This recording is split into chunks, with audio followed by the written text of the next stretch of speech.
وابسته به شرح و توضیح پیام پرزیدنت جمهوری تاجیکستان با مجلس عالی جمهوری تاجیکستان درباره سمت‌های اساسی سیاست داخلی و خارجی جمهوری که 16 دکبر سال 2025 پیشنهاد گردید، وکیل مجلس نمایندگان مجلس عالی جمهوری تاجیکستان شمشیرزاده کاملجان چله با فعالان و مسئولین ساختارهای مقامات محلی حاکمیت دولتی در ناحیه واسع ملاقات نمود. ضمن ملاقات وابسته به تشبس‌های جهانی تاجیکستان از جمله دایر به حل مسئله‌های مربوط آب و اقلیم، معرفت حقوقی، نقش ذهن صنعی در رشد اقتصادی منطقه، سهم پیشوای ملت در حل مسئله‌های مرزی و صلح و ثبات کشورها صورت گرفتند. ذکر گردید که پیام‌های پرزیدنت جمهوری تاجیکستان پیشوای ملت محترم امامعلی رحمان در تشکل فرهنگ سیاسی اهالی موقع نهایت ارزشمند دارد، زیرا مردم هم به دستاوردها و هم به سمت‌های نوی سیاست داخلی و خارجی شناس می‌شوند.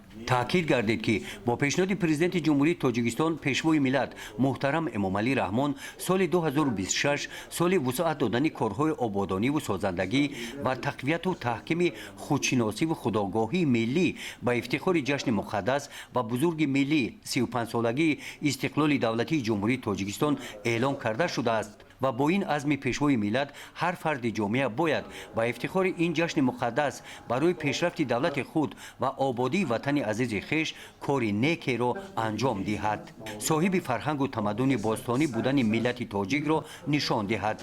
در آخرین ملاقات از جانب جوانان با وکیل مردمی شمشیرزاده کاملجان چله یکچند پیشنهادها کرده شد.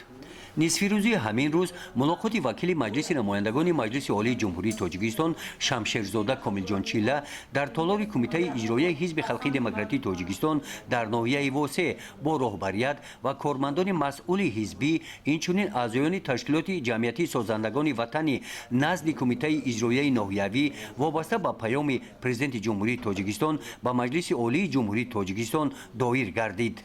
ضمن ملاقات دایر به پیشگیری روند شامل شوی جوانان به صف حزب و حرکت‌های تروریستی و اکستریمیستی برغم ظهورات خرافات پرستی، تبلیغ نمودن کسب آموزی، هنر و دانش اندوزی، استفاده ثمرناک تکنولوژی معاصر از جمله ذهن صنعی برای رشد اجتماعی اقتصادی، تشبس‌های جهانی پیشوای ملت محترم امامعلی رحمان و پیشواز سزاوار جشن 35 سالگی استقلال دولتی تبادل اندیشه صورت گرفت.